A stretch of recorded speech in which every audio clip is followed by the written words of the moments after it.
একজন মুমিনের জীবনের সবচেয়ে বড় লক্ষ্য হওয়া উচিত জান্নাত লাভ করা, কারণ জান্নাত হলো চিরস্থায়ী সুখ, শান্তি ও সফলতার আবাসস্থল। পক্ষান্তরে জাহান্নাম হলো শাস্তি ও দুর্ভোগের স্থান।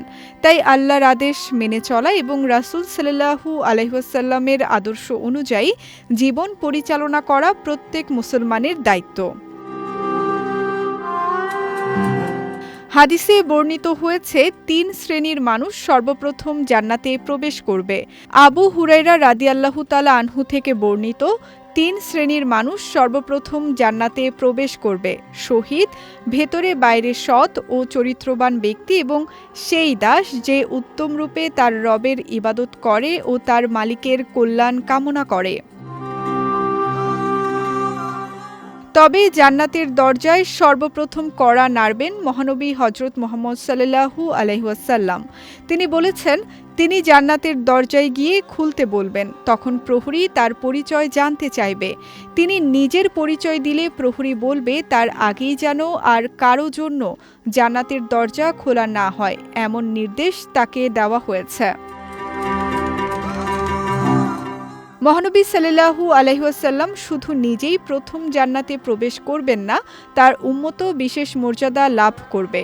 পৃথিবীতে উম্মতে মুহাম্মাদী সর্বশেষ উম্মত হলেও জান্নাতে প্রবেশের ক্ষেত্রে তারা অগ্রগামী হবে।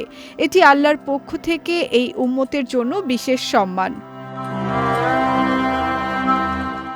অন্যদিকে যেসব মুসলিম শয়তানের প্ররোচনা বা প্রবৃত্তির তাড়নায় গুনাহে লিপ্ত হবে, তাদের কেউ কেউ পাপের কারণে জাহান্নামের শাস্তি ভোগ করবে। তবে তারা যদি ঈমানদার হয়, তাহলে নির্ধারিত শাস্তি শেষে আল্লাহর রহমত ও সুপারিশের মাধ্যমে জাহান্নাম থেকে মুক্তি পাবে। পরে তাদের জান্নাতে প্রবেশ করানো হবে।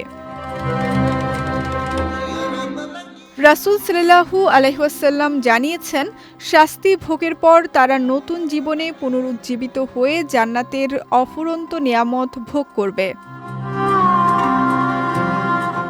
তাই জান্নাত লাভের আশায় প্রত্যেক মুসলমানের উচিত নেক আমলে নিজেকে নিয়োজিত রাখা এবং আল্লাহ ও তার রাসূলের নির্দেশনা অনুযায়ী জীবন পরিচালনা করা।